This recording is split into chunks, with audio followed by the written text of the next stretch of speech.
আপনাদের সবাইকে শুভেচ্ছা জানিয়ে শুরু করছি আমাদের আজকের ক্লাসটি। আমরা প্রধান শিক্ষক নিয়োগ পরীক্ষার জন্য ধারাবাহিকভাবে ভিডিওগুলো আপলোড করছি, তো অবশ্যই মনোযোগ সহকারে দেখবেন। তো স্ক্রিনে দেখতে পাচ্ছেন 149 নম্বর যে অঙ্কটা আছে, আজকে আমরা এটা দিয়ে আমাদের আলোচনাটা শুরু করছি। কি বলা হচ্ছে অঙ্কটাতে? একটি সংখ্যা 742 হতে যত বড়, 830 হতে তত ছোট, সংখ্যাটি কত? খুবই সুন্দর একটা অঙ্ক এটা, এবং প্রচুর পরিমাণে বিভিন্ন চাকরির পরীক্ষায় এই অঙ্ক কিন্তু এসেছে। তো আমরা যদি সমাধান করতে চাই তাহলে কি করতে হবে? যেহেতু বলেছে যে সংখ্যাটি কত, তাহলে আমাদের ধরে নিতে হবে যে ধরি এই সংখ্যাটি হচ্ছে আমাদের এক্স। এটা আমরা ধরে নিলাম। এবারে প্রশ্ন মতে বিল্ড আপ করবো। আমরা কিন্তু অঙ্কটা ডিটেলস মেথডে করব, প্লাস শর্টকাট মেথডেও করব। তো আগে আমি ডিটেলস মেথডে দেখা দিচ্ছি যে রিটেন পরীক্ষার মতো করে কিভাবে করতে হয়। তো যেহেতু বলা হচ্ছে যে একটি সংখ্যা 742 হতে যত বড়, তার মানে এক্স মাইনাস 742, অর্থাৎ এই এক্স সংখ্যাটা 742 থেকে যতটুকু বড়, 830 থেকে ঠিক ততটুকু ছোট, তাহলে যত তত, তাহলে মাঝখানে ইকুয়াল চিহ্ন দিয়ে দিলাম। দেখেন তো দেখি ইকুয়েশন বিল্ড আপ করা ঠিক আছে কিনা। অবশ্যই ঠিক আছে। তাহলে বা এক্স, এই এক্স এইদিকে আসলে প্লাস এক্স হবে, ইকুয়াল টু হচ্ছে 830, এই মাইনাস এদিকে আসলে প্লাস হবে, 700 কত? 700 হচ্ছে 42। তাহলে বা এক্স আর এক্স হচ্ছে 2x, ইকুয়াল টু কত? 2 আর 0 2, 4 আর 3 7, 7 আর 8 কত? 15, 1500 কত? 1572। তাহলে বা এক্স ইকুয়াল উপরে হচ্ছে 1572, তার নিচে কত? তার নিচে 2। আমরা যদি কাটাকাটি করি তাহলে 2 দ্বারা 15কে কাটবো, 7 দুগুণ 14, থাকবে 1 17, 8 দুগুণ 16, থাকবে 1 12, 6 দুগুণ 12, তো কাটাকাটি শেষ। আমরা এবারে লিখতে পারি, সুতরাং x ইকুয়াল টু 786, অর্থাৎ 786 আছে। কোথায় অ্যান্সারটা? 786 আমাদের ক নম্বর যে অপশনটা রয়েছে সেখানেই রয়েছে, তাই নিঃসন্দেহে এটাই সঠিক উত্তর। এবার আসেন আমরা এই অঙ্কটা যদি শর্টকাট মেথডে সলিউশন করি তাহলে কিভাবে করব? একটি সংখ্যা 742 হতে যত বড়, 830 হতে তত ছোট, সংখ্যাটি কত? তো যত তত যেহেতু আছে, আমরা এই দুটো সংখ্যা যোগ করে 2 দিয়ে ভাগ করলে আমাদের সঠিক উত্তরটা চলে আসবে। তাহলে 830 যোগ হচ্ছে 742 ভাগ কত? ভাগ হচ্ছে 2। তো এই দুটো যোগ করলে কত হয়? 8 7 15, তাহলে 1572। তাহলে 1572 দিয়ে দিলাম, ভাগ হচ্ছে 2। 1572কে 2 দ্বারা যদি আমরা কাটি তাহলে কত হবে? 786 হবে। তাহলে আমাদের সঠিক উত্তর 786। তো দেখেন, এমসিকিউ টাইপের পরীক্ষায় যদি এই অঙ্ক আসে, তো এভাবে না করে আপনারা অবশ্যই এখন যেভাবে করালাম সেভাবে করবেন। ঠিক আছে? 150 নম্বর অঙ্কটা দেখেন, বলা হচ্ছে কি 0.1 এর বর্গমূল কত? তাহলে 0.1 এর বর্গমূল কত, তার মানে হচ্ছে এরকম আর কি প্রশ্নটা।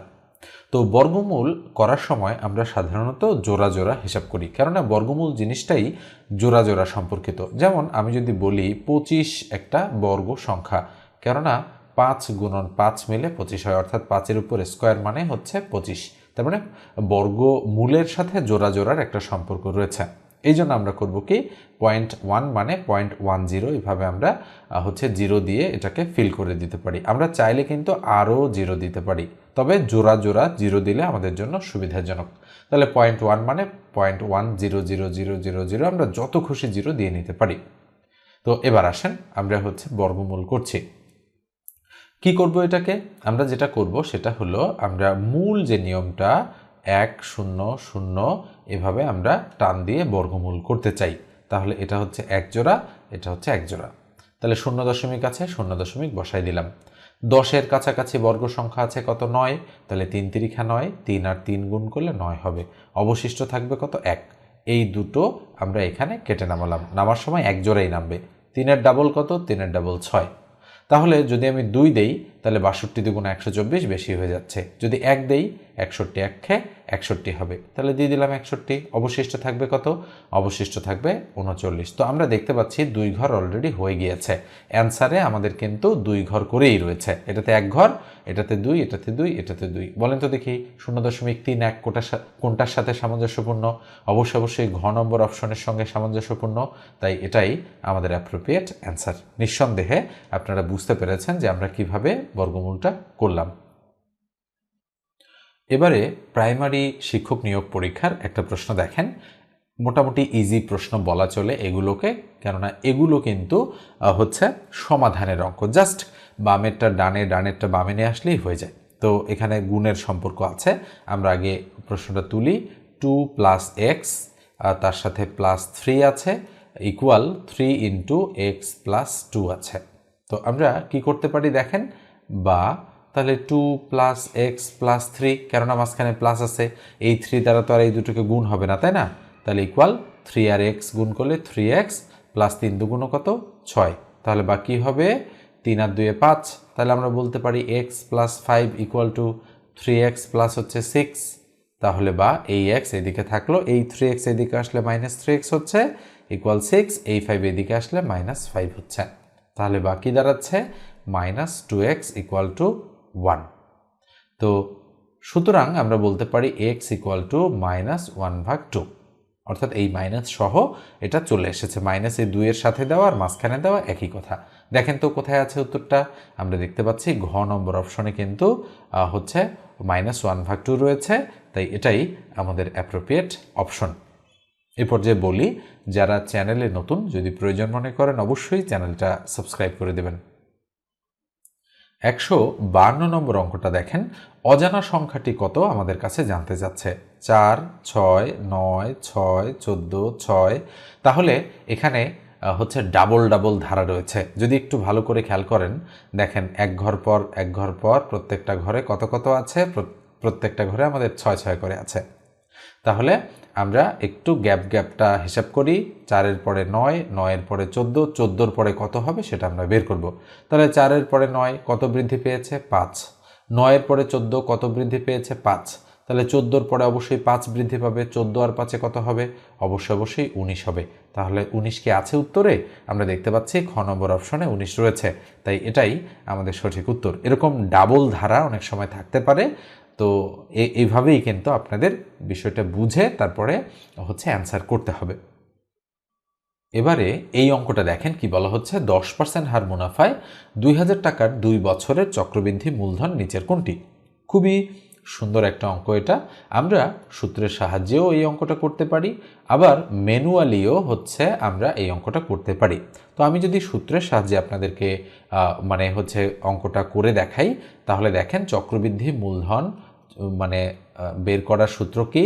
সূত্র হচ্ছে p × 1 + r⁴n। মনে রাখবেন, এটা হচ্ছে চক্রবৃদ্ধি মূলধন বের করার সূত্র। এখানে p কি? p হচ্ছে মূলধন যেটা 2000, n কি? n হচ্ছে বছর যেটা n এর মান, 10% কি? r এর মান। কি বের করতে বলেছে? চক্রবৃদ্ধি মূলধন। এটা তো আমরা বেরই করতে চাই, তাহলে p এর মান আমি 2000 বসাই দিলাম, ইন্টু 1 + r এর মান কত 10%। তো 10% মানে কি? উপরে 10, তার নিচে কত? তার নিচে 100। নিশ্চয়ই বুঝেন। আর এই 0 আর 0 কিন্তু হচ্ছে আমাদের বাদ চলে যাবে, তাই না? তাহলে 0 0 আমরা এভাবে বাদ দিব। তো আমি এভাবে বাদ না দিয়ে এটাকে মুছেই দিচ্ছি। তাহলে 1/10 বুঝতে পারতেছেন। তার উপরে কত? তার উপরে হচ্ছে 2, কেননা এই 2 বছর, তাই না? তাহলে ইকুয়াল 2000 বসালাম, ইন্টু বলেন তো 10 × 10 আর 11, তাহলে উপরে 11, তার নিচে কত 10, তার উপরে স্কোয়ার আছে, স্কোয়ার দিয়ে দিলাম, তাহলে ইকুয়াল 2000 দিলাম, ইন্টু 11/10 ইন্টু 11/10, দুইবার দেখেন 0 0 কাটা 0 0 কাটা, তাহলে থাকলো এখানে কত 20 গুণন হচ্ছে 11 11 কত 121, তাই না? তাহলে 121কে যদি আমি 20 দ্বারা গুণ করি, 0 0 0 এক ঘর ক্রস, 2 1 2, 2 2 4, 2 1 2, তাহলে 0 2 4 2, তাহলে 2420 টাকা। তাহলে কত আসলো? 2420। দেখেন তো উত্তর কোথায়? এই যে ক নম্বর অপশনে আমাদের সঠিক উত্তরটা রয়েছে। আপনি সূত্র প্রয়োগ করে করতে পারেন। এখন আপনি যদি বলেন যে এই সূত্র তো আমার মুখস্থ নেই, আমি কিভাবে করব? তাহলেও করতে পারবেন, কোনো সমস্যা নেই। ম্যানুয়ালি যে আমি বিষয়টা বললাম সেটার সাহায্যে করতে পারবেন। আচ্ছা বলে তো দেখি, 10% আর মুনাফায় 2000 টাকা 2 বছরের চক্রবৃদ্ধি মূলধন নিচের কোনটি? তাহলে আমরা বলতে পারি যে এটা চক্রবৃদ্ধি মূলধন বের করার অঙ্ক। চক্রবৃদ্ধি মূলধন বলতে বোঝায় যে হচ্ছে আসল প্লাস সুদ দুটো মিলে, আর চক্রবৃদ্ধি সুদের সময় সুদেরও সুদ হিসাব করতে হয়। তাহলে 2000 টাকা হচ্ছে আমার আসল, গুণন 10%, তাহলে প্রথম বছরে আমি এটা পাবো 10/100, 2000-এর 10/100, 0 0 কাটা 0 0 কাটা, প্রথম বছর আমি 200 টাকা সুদ পেলাম। দেখেন এই যে 200 টাকা সুদ পেয়েছি। পরের বছর 2000 টাকা আসল আর 200 টাকা সুদের, তাহলে 2200 টাকার উপর এবার আমার হচ্ছে মানে হবে মুনাফাটা হিসাব হবে 10%, তাই না? 2200 টাকার উপর, তাহলে 10% মানে 10 ভাগ 100, 0 0 কাটা 0 0 কাটা, তাহলে 220 টাকা মুনাফা হলো আমার এখানে। তাহলে মোট মুনাফা হলো 200 আর 220, তাহলে মোট 420 টাকা মোট মুনাফা। তাহলে 2000 টাকা আসল, তাহলে আসল 2000 টাকা যদি আপনি এটার সাথে যোগ করেন তাহলে কত হবে? 2420 টাকা। অর্থাৎ চক্রবৃদ্ধি মূলধন বলতে বোঝাচ্ছে আসল প্লাস সুদ দুটো মিলে এটা। তাহলে 2420 টাকা আপনি ম্যানুয়ালিও বের করে ফেললেন। ওকে, এবার আমরা পরেরটাতে যাব। এটা দেখেন, এটা মুখস্থ টাইপের একটা প্রশ্ন। একটি পেন্সিলের ওজন 5 গ্রাম, এটির ওজন কত মিলিগ্রাম? তো মনে রাখবেন 1 গ্রাম মানে হচ্ছে 1000 মিলিগ্রাম। মনে রাখতে হবে 1000 মিলিগ্রাম। আমি কি বললাম? 1 গ্রাম মানে 1000 মিলিগ্রাম। ওকে, তো 1 গ্রামে যেহেতু 1000 মিলিগ্রাম, সেক্ষেত্রে 5 গ্রাম মানে কত? 5 গ্রাম মানে হচ্ছে 5 গুণন 1000, তাই নয় কি? অবশ্যই, তাহলে 5000 মিলিগ্রাম হওয়া উচিত মিলিগ্রাম। তো আছে কি আমাদের অ্যান্সারে? 500 আছে, 50,000 আছে, 50 আছে, তাহলে কোনোটি নয় হবে সঠিক উত্তর। ওকে, তো এই অঙ্কটা সম্ভবত প্রাইমারি সহকারী শিক্ষক নিয়োগ পরীক্ষার একটা অঙ্ক। তো আমি একটু দেখাচ্ছি যে এই অঙ্কটা কোথায় এসেছিল। নিশ্চয়ই অঙ্কটা দেখতে পাচ্ছেন আপনারা। এটা দেখেন, এটা এসেছে 2000 কত সালে? 2024 সালে। কোথায়? এই যে দেখেন, প্রাথমিক বিদ্যালয় সহকারী শিক্ষক নিয়োগ পরীক্ষায় কত সালে এসেছে? 2024 সালে এসেছে। এবারে 155 নম্বর অঙ্কটা দেখেন, বর্গক্ষেত্রের এক বাহু 4 মিটার হলে কর্ণ কত মিটার? তো একটা বর্গক্ষেত্র আমরা শুরুতে যদি অঙ্কন করি, তো ধরেন এই হচ্ছে আমাদের একটা বর্গক্ষেত্র। আমরা জানি বর্গক্ষেত্রের 4টা বাহু পরস্পর কি থাকে? সমান থাকে। তো এটা যদি এ হয়, এটাও এ, এটাও এ, এটাও এ, তার মানে বর্গক্ষেত্রের একটা বাহুকে আমি এ দ্বারা প্রকাশ করলাম। আর বর্গক্ষেত্রের কর্ণ কোনটা? ধরেন এপাশ থেকে এই পর্যন্ত এটা একটা কর্ণ, দুইটা কর্ণই পরস্পর সমান। বর্গক্ষেত্রের এক বাহু যদি এ হয়, তাহলে বর্গক্ষেত্রের কর্ণটা হয় √2 × এ, এটা মনে রাখতে হবে। আর বর্গক্ষেত্রের ক্ষেত্রফল হচ্ছে এক বাহুর দৈর্ঘ্যের উপর স্কোয়ার, আর বর্গক্ষেত্রের পরিসীমা হচ্ছে 4a। এটা হলো কর্ণ, এটা হচ্ছে ক্ষেত্রফল, এটা হচ্ছে পরিসীমা। সূত্রগুলো কিন্তু আমি লিখে দিলাম। এবার আসেন কি জানতে চাচ্ছে? বর্গক্ষেত্রের এক বাহু 4, তার মানে আমাদের বলেছে a = 4। তাহলে বলেছে কর্ণ কত মিটার? তো আমরা জানি বর্গক্ষেত্রের কর্ণ হচ্ছে √2 × a, তাই না? এটা হচ্ছে সূত্র, বর্গক্ষেত্রের কর্ণ বের করার সূত্র এটা। তাহলে √2 × এর মান কত? এর মান হচ্ছে 4। এই যে দেখেন 4 দেওয়া আছে এক বাহু, তাহলে 4, তাহলে 4√2 হবে আমাদের বর্গক্ষেত্রটার কর্ণ। আছে কি সঠিক উত্তর? হ্যাঁ, এক্স্যাক্টলি আমরা দেখতে পাচ্ছি খ নম্বর অপশনে আমাদের 4√2 রয়েছে। 156 নম্বর যে প্রশ্নটা রয়েছে দেখেন, কোন লঘিষ্ঠ সংখ্যার সাথে 3 যোগ করলে যোগফল 24, 36 ও 48 দ্বারা বিভাজ্য হবে? তাহলে 24, 36 ও 48 দ্বারা বিভাজ্য হবে। তাহলে আমরা লিখছি 24, তারপরে 36, তারপরে কত? তারপরে হচ্ছে 48। এখন কি করব?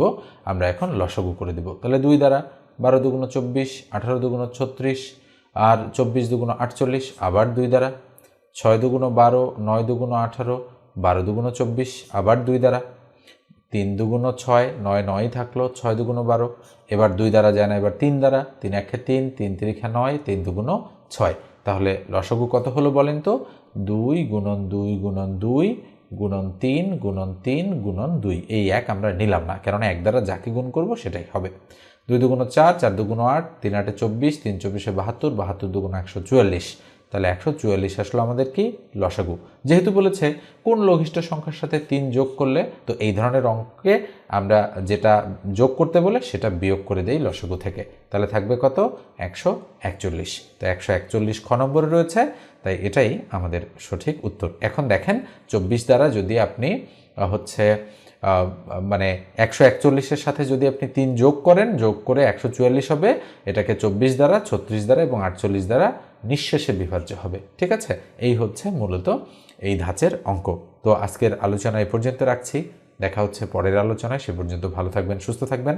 আর আমার কাছে প্রাথমিক বিদ্যালয়ে প্রধান শিক্ষক নিয়োগ পরীক্ষার জন্য যদি সাজেশন নিতে চান, তাহলে অবশ্যই হচ্ছে 016427027 এই নম্বরে হোয়াটসঅ্যাপে টেক্সট দিয়ে আমাকে জানাবেন। সাজেশনের ফি হচ্ছে 70 টাকা।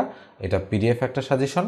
এখানে হচ্ছে গণিতের পাশাপাশি বাংলা, ইংরেজি, সাধারণ জ্ঞান, তথ্য প্রযুক্তি, সাধারণ বিজ্ঞান সবগুলোই রয়েছে। মোটামুটি 4000+ প্রশ্ন রয়েছে এই সাজেশনটাতে।